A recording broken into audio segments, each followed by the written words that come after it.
Chegamos então na camada 3 do modelo OSI, lógico que contando de baixo para cima, afinal o Tenable é de baixo para cima. Alguns livros mais modernos fazem top-down, tá? De cima para baixo. Eu gosto do Tenable de baixo para cima, porque ele mostra naturalmente como que ocorre uma comunicação. Então, quando eu chegar lá em cima, na camada de aplicação, eu vou naturalmente compreender tudo que é feito, né, abaixo, ou seja, como acontece, tá? Não adianta tentar inovar nesse ponto. Então, vamos falar sobre camada de rede, embora seja redes de computadores, a terceira camada se chama camada de rede. Essa não é a camada núcleo do modelo de comunicação, tá? A camada que é núcleo do modelo de comunicação é a quarta camada, chamada camada de transporte, que vamos naturalmente explicar no futuro, lógico. Olha só, curso de rede de computadores baseado no Tenable e arquitetura de redes de computadores. Coloquei 2 livros ali porque é interessante ler mais de um livro, tá ok? Camada de rede, terceira camada do modelo OSI. Então ela está acima da camada de enlace de dados, então ela consome serviços da camada de enlace. A camada de enlace trabalha com frames. Estes frames podem ter ali, digamos assim, se for um Ethernet, tá? Ou seja, se eu estou utilizando um protocolo de camada 2 Ethernet, pode ter ali 1500 e tantos bytes. Já expliquei com detalhes essa contagem. Como eu posso dizer, a camada de enlace, ela é uma camada útil, aonde eu consigo me conectar a uma máquina dentro da minha própria rede. Com a camada de enlace, eu não consigo chegar em uma rede remota. O que é uma rede remota? Uma rede remota é uma rede que não é a minha. Ponto final. Entendeu? A definição de rede remota? Rede remota é uma rede que não é a rede em que eu estou. Ponto final. Não me interessa. E isso é uma puta abstração. Não importa se está no Japão, nos Estados Unidos, se está do seu lado. Tá? E a camada de rede, ela vai me dar naturalmente recurso para se alcançar essa rede remota. Então a camada de rede está relacionada à transferência de pacotes da origem para o destino, independente da distância, número de saltos, aonde está. E isso é que é interessante, não nos importa. E não somos nós que montamos o caminho, meu amigo. Aí é que tá. Quando os caras pensaram na ARPANET, eu já expliquei isso para vocês, eles não fizeram assim: a pessoa que está transmitindo decide a rota. Não! A rota tem que ser independente da decisão da pessoa. Porque, sabendo quem está mandando a mensagem, um soviético poderia destruir aonde ele julga que aquela pessoa passaria a mensagem. Então, o próprio mecanismo tinha que definir a rota. E isso é levado em consideração nas redes de computadores modernas, tá? Então, independente do número de saltos, aonde está, não depende de mim, o caminho não depende de mim, e a informação vai chegar lá. Ponto final. Entendeu? E é assim que temos que pensar. E isso é feito na camada 3. Bom, eu já falei para vocês que a camada 3 faz um outro negócio legal, que ela, como eu posso dizer, ela abstrai toda a complexidade tecnológica da rede de computador, tá ok? Ela conhece a topologia, ela sabe os caminhos e ela vai escolher o caminho apropriado e vai nos esconder toda essa complexidade tecnológica. E isso é muito importante. Nos esconder quer dizer acima da camada 3. Acima da camada 3, então, nós vamos ter a camada de transporte. Tá ok? Então, a camada de transporte ela vai ser isolada de toda a complexidade tecnológica. E digo mais, só para você ter uma noção, o teu router pode ser um D-Link, o meu pode ser um Cisco, o... lá na operadora é um router virtual no mainframe, não importa. As N tecnologias diferentes vão se conectar normalmente, pois todos os serviços são uniformes. Tá? Ou seja, é uniforme porque está dentro de um padrão. Então é lógico que tiveram que padronizar, né, as comunicações, os protocolos, os algoritmos. Beleza? Bom, vamos lá. O que nós estamos vendo nessa imagem, tá? Você que está vendo nessa imagem, primeiro, computador, tá? O host 1 ou host 2, o livro diz que o host 2 pode ser uma rede, tá? Bom, vamos imaginar então que o host 2 é um computador também, para simplificar nossa visualização aqui. Vou explicar para vocês. O host 1 e o host 2 são considerados dispositivos final de usuário.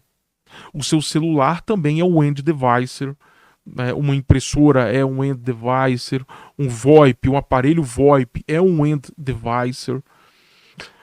Então, são dispositivos que nós, seres humanos, usamos para consumir dados ou nós, seres humanos, usamos para disponibilizar os dados.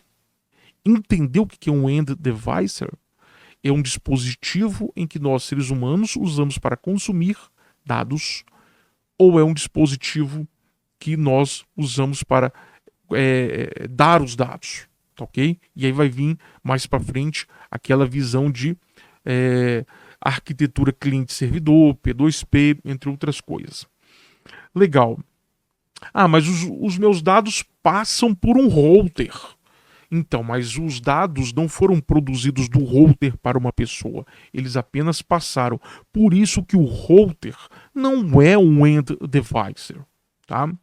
Lógico, essa imagem ela tá bem simplificada, teria switch, nós teríamos modems aqui ainda em modems, né?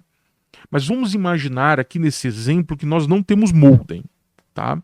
Ou seja, nós não estamos falando de uma comunicação analógica digital. Vamos imaginar que tudo é digital, ou seja, o computador é digital, o router, que é essa bolinha, é digital, entendeu? Então vamos pensar em toda aquela complexidade da camada 1 do modelo OSI, né? Legal, então nós temos aqui o router A, o B, o C, o D e o E. São routers que estão dentro do serviço de ISP, ou vamos simplificar, vamos chamar de AS. Tá? AS é uma unidade autônoma de serviço, tá, ok?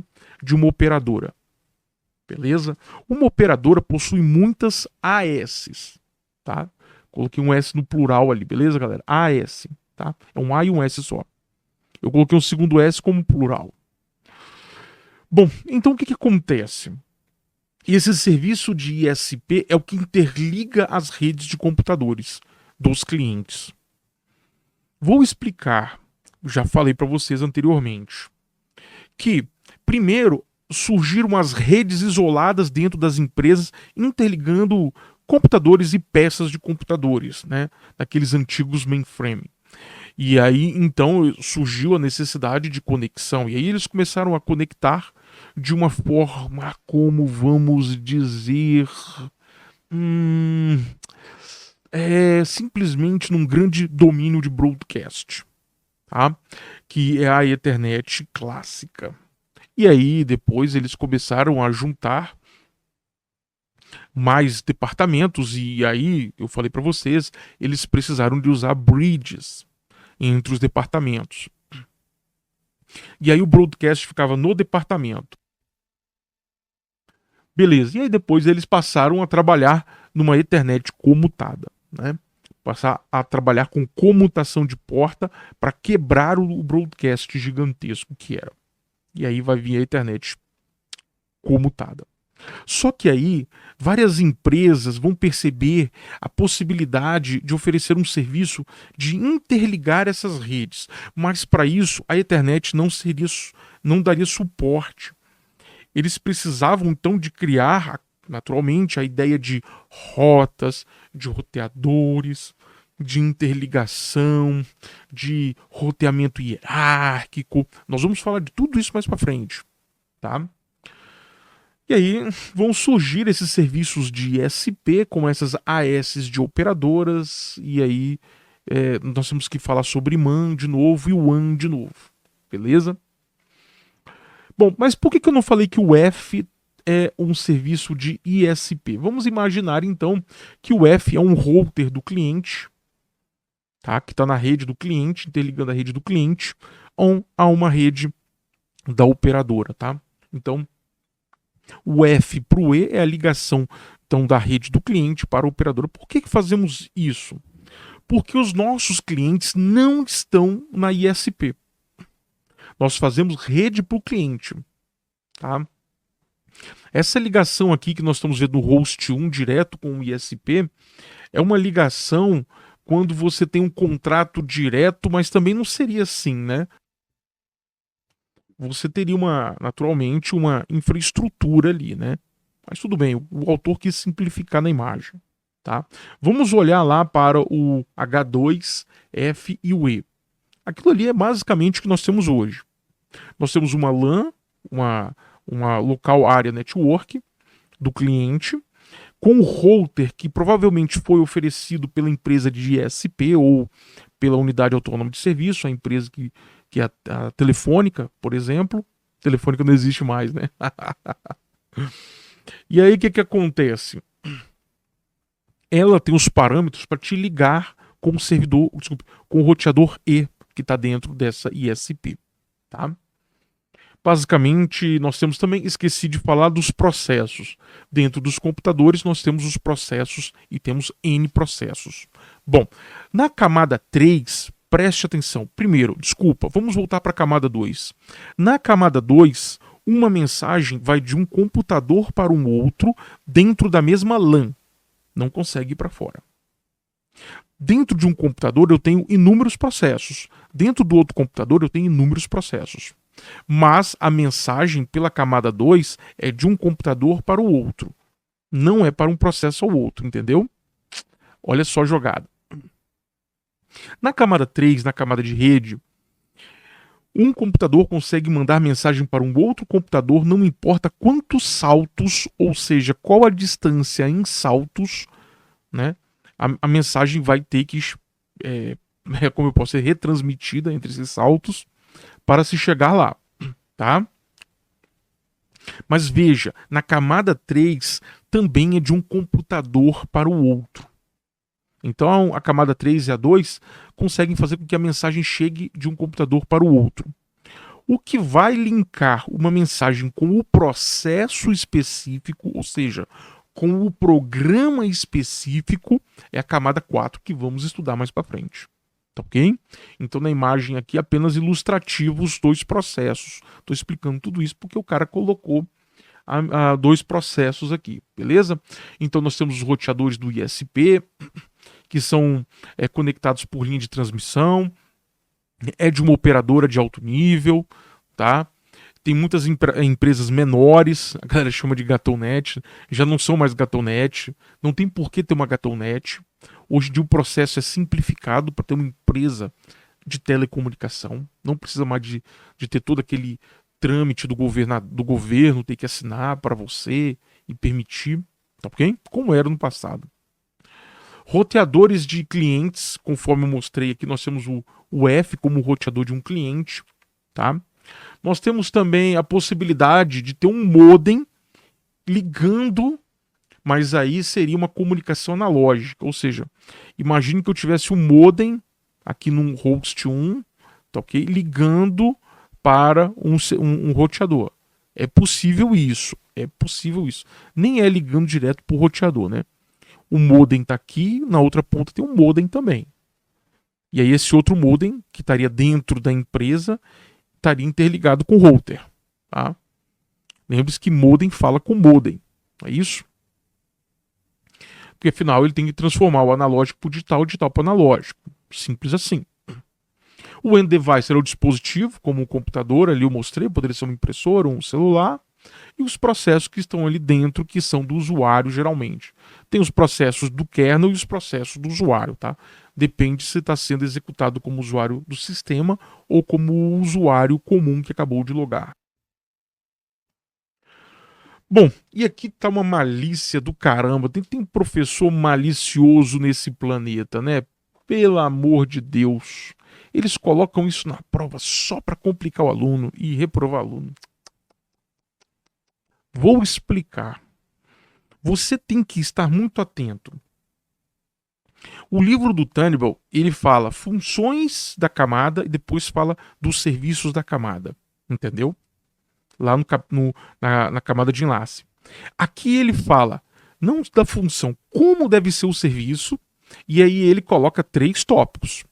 E depois, no meio do texto, ele coloca os serviços entrelaçado no meio do texto.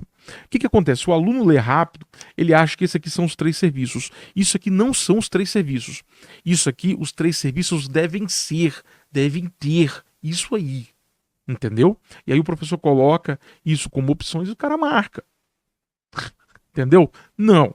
Tá? Os serviços não são esses. Esses aqui são as características que esses serviços têm que ter. E eu vou explicar os 2 serviços daqui a pouquinho. Calma aí. Então, esses 2 serviços que eu vou explicar daqui a pouquinho devem ser independentes de tecnologia presentes nos roteadores, conforme eu falei. Ou seja, um D-Link fala com CISC, que fala com mainframe, que fala com tudo. Tá ok? Ou seja, é padronizado a camada de enlace, ou desculpa, a camada de rede. Os protocolos são todos padronizados e não tem firula de fabricante. Ponto final. Entendeu? Firula de fabricante que não existe. A camada de transporte deve ser isolada. Ou seja, a camada que está acima, a de transporte, ela não pode conhecer toda a topologia de rede. Pensa assim. Cara, eu teria que pegar uma ferramenta de desenho. Cara, é impossível explicar isso aqui sem colocar um desenho para vocês. Desculpa, pera aí, vamos jogar aqui um desenho para vocês. Vamos bater um print screen aqui. Ó, vamos lá. Ah, caramba, mano. Sabe que às vezes nós sentimos falta das coisas na hora que estamos dando aula, cara. Sério. Para a camada de transporte, eu vou te explicar. Para a camada de transporte. Ô, caramba, peraí. Quem sabe faz ao vivo, né? Não tinha alguém que falava um treco desse aqui? Quem fala, sabe faz ao vivo. Para a camada de transporte, posso ser sincero com você? É assim, ó. Puta, saiu o mouse lá. Eu vou meter uma interrogação aqui no meio, que não nos importa. Cara, eu mandei traduzir o meu livro de Linux, né? Para o escritório de tradução. Eles queriam me cobrar algo em torno de 16 mil reais. Só que eles me mandaram uma mensagem que minhas imagens são pouco profissionais. Minhas imagens são pouco profissionais e o meu livro não teria como ser traduzido se eu não corrigisse a falta de profissionalismo nas minhas imagens. Porra, mas eu não estou interessado na qualidade do desenho. Sim, no que o desenho vai mostrar para vocês. Isso é que me importa, cara. Aê, olha lá, vamos lá. Olha que interessante. Esse item 2, a rede é essa. A rede é essa. Nesse item 2, a camada de rede faz uma abstração tão perfeita, que é para a camada de transporte, né? Para a camada de transporte. Caramba. Quem sabe fazer ao vivo, mas também faz merda, né? Para a camada de transporte. É assim. Para a camada de transporte que está acima da camada de rede, é assim. Origem enxerga destino diretamente, não importa o que tem ali no meio. É sério. Então quer dizer que os processos de P1 vão conversar com os processos de P2, independente se nessa interrogação tem Cisco, D-Link, se a mensagem foi para o Japão, se foi para a Coreia. Olha lá qual Coreia, hein? Realmente, para a Coreia importa. Para a China importa, né? Não importa, meu coleguinha, não importa por onde passou e por que tecnologia foi, quanto salto foi. Para a camada de transporte, o processo 1 vai enxergar o processo 2. E isso tem um um monte de problemas que vão acontecer. Mas eu vou deixar isso para a camada de transporte. Vou apenas deixar essa explicação assim para que você entenda a abstração que a camada de rede faz. Tá ok? Eu tô meio viciado na camada de enlace, tá, galera? Ah, muito enlace. Tô sacaneando, pô. Os endereços de rede que tornam os pacotes disponíveis para a camada de transporte devem usar um plano de numeração uniforme. Ah, cara, isso era um outro problema. Olha só.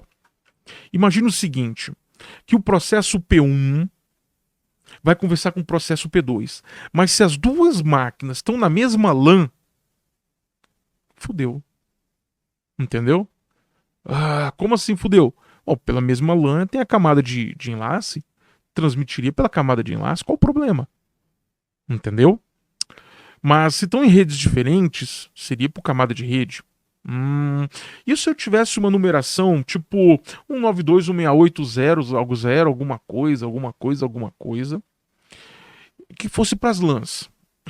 E endereços como 201.55.32.188 que fossem para a WAN, por exemplo. Olha que legal.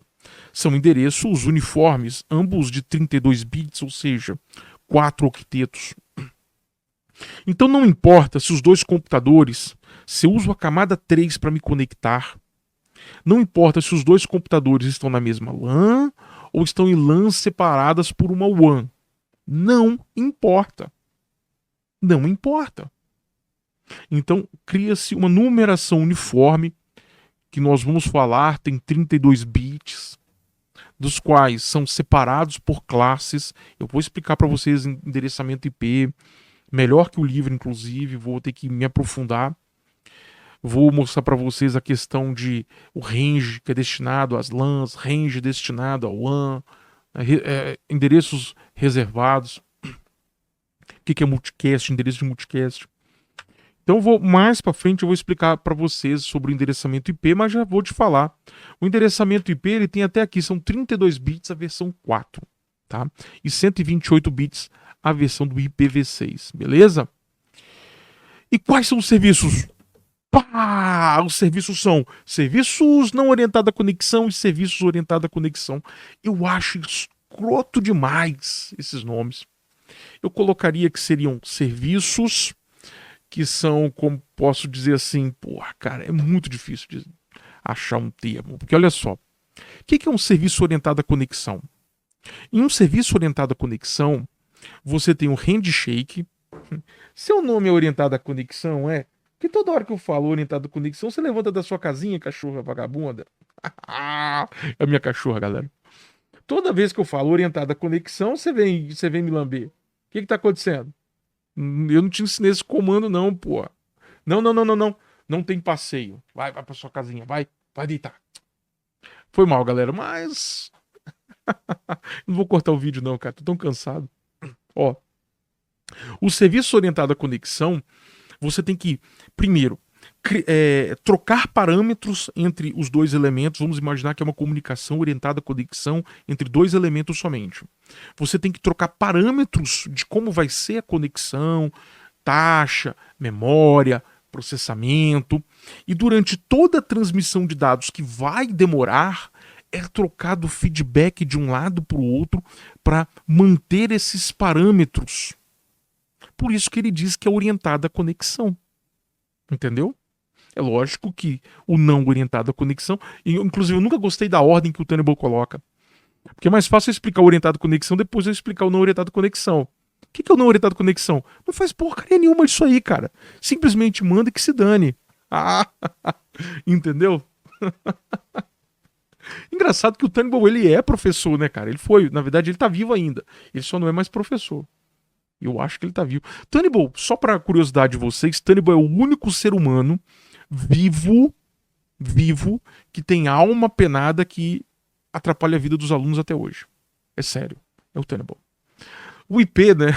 Um protocolo clássico aqui desse mundo de camada 3 do modelo OSI. Vamos imaginar que nós estamos pensando só na camada 3 do modelo OSI. Um protocolo clássico aqui é o protocolo IP, tá? O protocolo IP ele foi idealizado há muito tempo atrás É um protocolo para transmissão de dados, tá ok? Ou seja, dados estão passando dentro dele, tá? Isso é importante. Logo, logo nós vamos ver os protocolos, e aí nós vamos ter que separar os grupos de protocolos. Protocolos de roteamento e protocolos roteáveis. Todo protocolo que transporta dados é protocolo roteável. Vou repetir. Todo protocolo que transporta dados é protocolo roteável. Ponto final. Entendeu? Dados de usuário. Beleza? Então o IP ele é um protocolo roteável, transporta dados de usuário, que é a base hoje da internet. Basicamente, a internet trabalha com isso aí, nem sempre, tá? Existem também redes com IPX e AppleTalk, por exemplo, tá? Deixa eu dar uma tosse. Minha saúde nunca é boa, galera. Cada pacote transporta um endereço de destino, naturalmente, e para alcançar. E cadê? Pô, não tá colocado aqui, eu peguei do livro do Tânibo, tá? E também um endereço de origem. Por que tem que ter o de origem e o destino? A mensagem tem que ir. Quando chega na outra ponta, então é trocado origem e destino, entendeu? Ele só troca os campos e aí a mensagem volta com a resposta. Sempre assim, né? Eu peço resposta, tá? Eu tô mandando dados. Então, você manda dados e tem feedback que chegou os dados, entendeu? No passado, existiu somente IP. E o IP não tinha ideia que os 32 bits, pensa, 2 elevado a 32 endereços no mundo. 2 elevado a 32, faz o cálculo aí, meu amiguinho. Tá ok? Seria o número de endereços. Mas não deu, né, cara? Não deu. Não deu.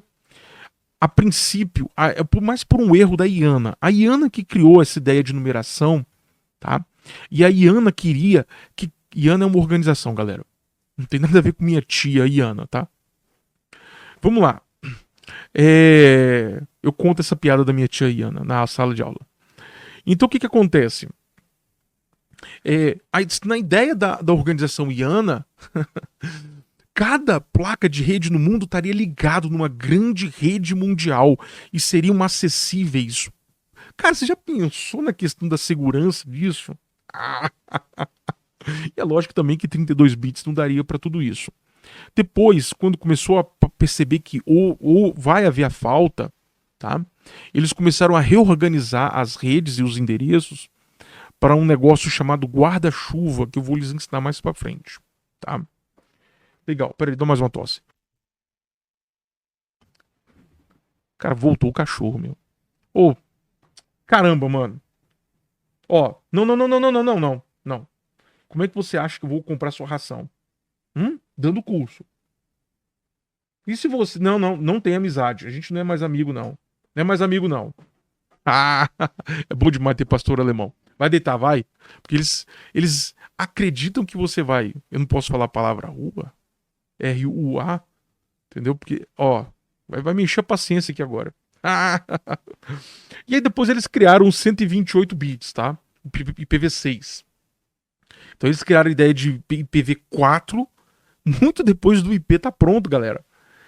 Quando o atividade tá acabando, os caras colocam V4 e já criam o V6. Ou seja, tá? Como eu posso dizer, eles não acreditavam no princípio que a rede de computadores chegaria a esse ponto. Quando eles criaram a ARPANET, eles falaram que seria impossível chegar em 256 nós. 256 nós era um número inalcançável. E olha isso aqui hoje. Olha isso hoje. Então, os serviços não orientados à conexão, os pacotes, eles, como eu posso dizer, eles vão ser transportados e injetados individualmente. Sabe uma coisa? Eu vou fazer o seguinte, eu vou parar a aula por aqui, eu vou passear com esse cachorro, e aí eu vou criar uma nova aula só sobre serviço orientado à conexão, e depois eu crio uma aula só sobre serviço não orientado à conexão. Porque depois, se o aluno quiser refrisar somente o serviço orientado à conexão ou não orientado à conexão, ele tem um vídeo mais curto para ele assistir. E eu vou passear com essa cachorra Zé Ruela aqui. Até mais, tchau.